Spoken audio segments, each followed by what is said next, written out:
কিন্তু তুমি তুমি এবারের নানা যে ভার তোমার মাথায় নিয়েছে নিয়েছে বিক্রম নিয়েছে, তবে তো প্রতিকার নিশ্চয়ই হবে। কত অর্থ দিয়েছো তাকে? তার বিনিময়ে এত খাদ্য সম্ভার হয়েছে, শুধু মেবারের উত্তর অঞ্চল কেন অর্ধ মেবারবাসীর আহার হয়ে যায়। এরপরেও তুমি যদি বলো মা শান্তি রাজ্যে অকাল মরণ, শান্তি রাজ্যে অকাল মরণ, দুর্ভিক্ষের হাহাকার, আমাকে তাহলে বলতে হবে। বলো কি বলতে হবে বলো। কর্তব্যনিষ্ঠ বিক্রম সিংহ বেঈমান। কর্তব্যনিষ্ঠ বিক্রম সিংহ বেঈমান।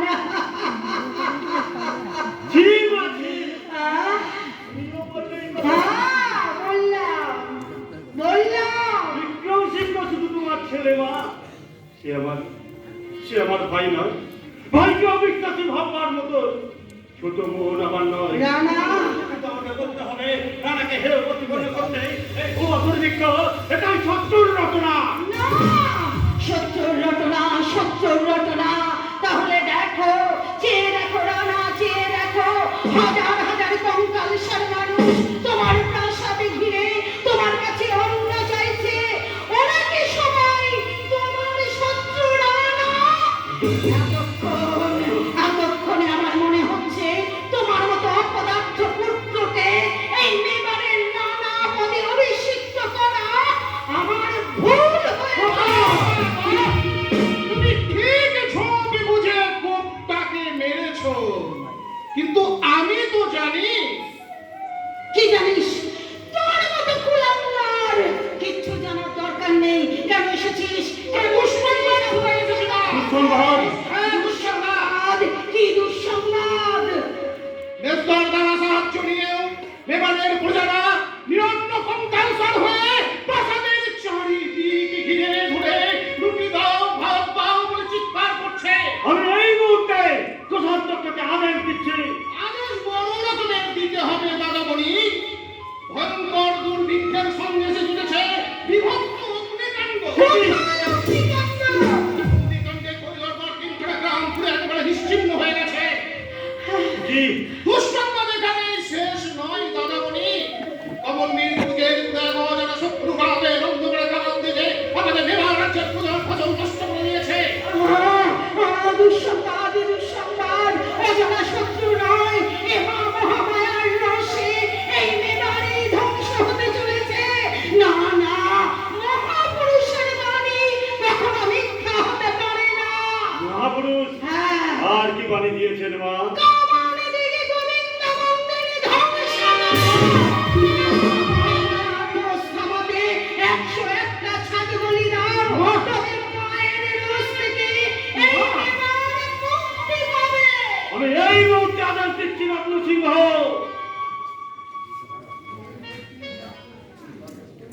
মেবারবাসীকে তুমি জানিয়ে দাও আমিও তোমাকে বলে দিচ্ছি দাদামণি, তুমি যদি রাতে বন্ধ করে কাতান্নের মাধব মন্দিরকে ধ্বংস করার চেষ্টা করো, তাহলে সম্ভব মন্দির রক্ষার জন্য সবার আগে বুক পেতে দাঁড়াবে রত্ন সিংহ। তাতেও তোর মায়ের এই মুখ কাঁপবে না রে হতভাগা। এতটুকু চোখের জল পড়বে না আমার। আমি খাতবো রত্ন সিংহ? যদিও আমি তোর পরিবারকেও ভাই, কিন্তু যে মাধব মন্দির আমি তৈরি করেছি সেই মাধব মন্দির আমি ভাঙতে পারবো না। আর এই মুহূর্তে তুই আমার রাজ আদেশ জানিয়ে দে মা ভবানীর নামে ওরা কারণে জীব হত্যা আমার মেলার রাজ্যে নিষেধ। তুমিও কথাটাকে কান খুলে শুনে রাখো মা জননী। তুমি রানা ভোগের মা হলেও এই মেবার রাজ্যের বাইরে নও। তোর মতো বিস্ফলকে আমি কি বলে অভিশাপ দেব? তুমি এই বলে অভিশাপ দাও, তোমার যন্ত্র যত বীজ আছে বীজ আমার কণ্ঠ ধারণ করে কণ্ঠ হয়ে মৃত্যুবরণ করতে পারে। ওরে ওরে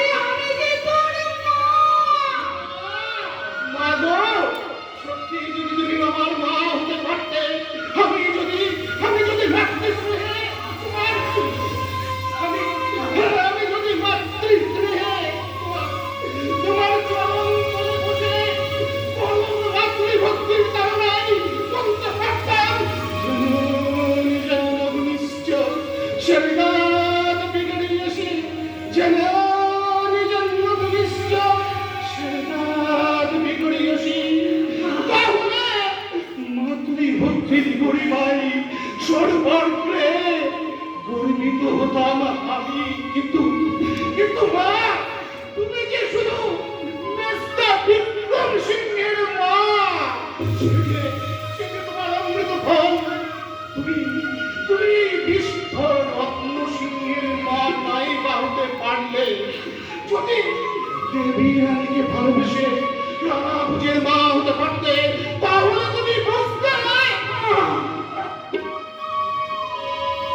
এই দুর্ভিক্ষ অনাহার দেবতার সৃষ্টি নয় গো মা, এই যে মানুষেরই সৃষ্টি বাবা, এই যে মানুষেরই সৃষ্টি।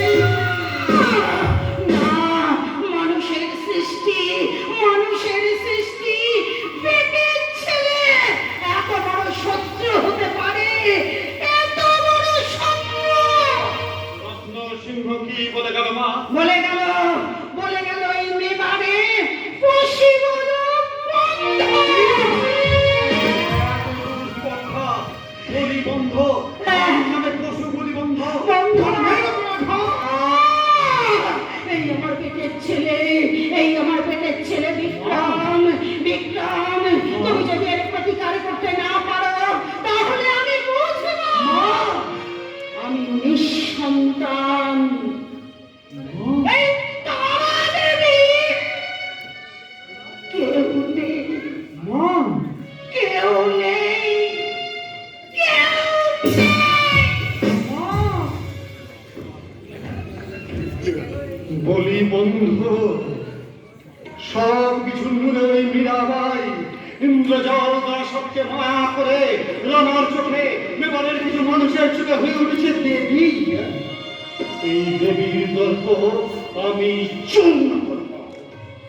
আর রানা গুরুদেবের উপদেশে যে কৌশল আমি অবলম্বন করেছি, সে কৌশল তোমার পূজারা জেনে ফেলেছে মেস্তা। পূজারা জেনে ফেলেছে। হ্যাঁ, পূজারা জেনে ফেলেছে। দাদা বলে তোমার হাত ধরে যে থাকছ, মেবারে যে পূজাদের জন্য পাঠিয়েছিল তা তুমি পূজাদের মধ্যে বিলিয়ে দাওনি, তুমি আত্মসাৎ করেছ। তাই এই ভয়ঙ্কর দুর্ভিক্ষ। পূজারা শয়তান, তাই আমার নামে মিথ্যে কলম করা হচ্ছে। তারা জানে না এই দুর্ভিক্ষ মহারানী মীরাবাইয়ের সৃষ্টি। তাই তো মীরাবাই নিরন্ন পূজার মুখে তুলে দিচ্ছে পরমান্ন। পরমান্ন? হ্যাঁ, পরমান্ন। ময়ূরকার পরমান্ন খেয়েই তো মেবারের পূজারা ক্ষুধা নিবারণ করছে। এ কথার অর্থ? এ কথার অর্থ মূলতার মানুষ তাদের কন্যাকে কেউ খালি হাতে দেখতে আসেনি, তারা সঙ্গে করে নিয়ে এসেছে এক বাটি করে পরমান্ন।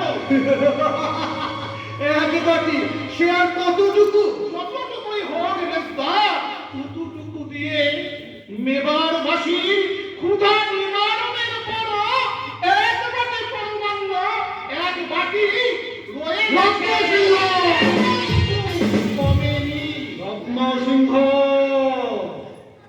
শুধু তাই নয় মেজদা, সেই সঙ্গে দেবী রানী ঘোষণা করেছে তাদের সন্তান তুল্য পূজারা যতদিন মেবারবাসীর ফসল না উঠবে, রত্ন সিংহ, মায়ের কাছে থাকবে।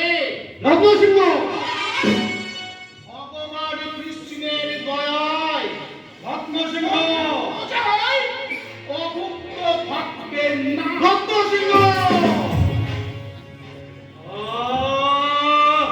আমার ভেলকি, আমার ইন্দ্রজাল, এই ইন্দ্রজালই আমার স্ত্রী চম্পাকে শত্রু করে তুলেছে। চম্পা ভাইও আমার শত্রু। স্ত্রী যদি শত্রু হয়, মিত্র তবে কে? আমি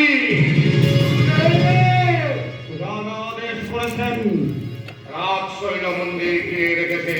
বলির জন্য 101টা ছাপ প্রস্তুত ছিল, তাদের মুক্ত করে দিয়েছে। কি প্রভু, মহামায়া এত অনাচার সহ্য করছেন? আমি দিব্য দৃষ্টিতে দেখতে পাচ্ছি মা দোষে তোকে প্রতিষ্ঠাতে খেতে লেগে গেছে, তাই বলির জন্য সেই মুক্তি আমি তোমার হাতেই দেব। গুরুদেব, আর যতদিন না তুমি রানা হচ্ছ ততদিন তুমি মা মা কিন্তু রুষ্ট হয়েই থাকবে। হ্যাঁ, রানা হওয়ার জন্য তুমি উঠবে তা আমি জানি, কিন্তু তোমার মনের ইচ্ছাকে জাগিয়েছেন এই ইচ্ছা আমি মা। গুরুদেব, আমার সঙ্গে বিক্রম, আমার সঙ্গে আমি ইন্দ্রজাল জানি, পরাবন্ন বাকি উপর করে পুনরায় ভর্তি করতে পারি, কিন্তু এ তো আমার নয়। তা ব্যক্তি নন, তা শক্তি নেই। আমি তার সঙ্গে মিশিয়ে দেবো কৌশল বুকে, সেই বুদ্ধিতে কৌলভ নাম করছে, কমলিনী মাঠের ফসল করছে, সেই বুদ্ধি রাখলে আমি তোমাকে চালিয়ে দেবো। অন্ধকারে সমস্তকে তুমি ধ্বংস করবে, দেবতা রাখা ওই মাধব মন্দির, তারপর আগামী অবশ্যই রাতে ওই চলে দেবে রক্ত। আজ রক্ত, রানা ভোগের রক্ত।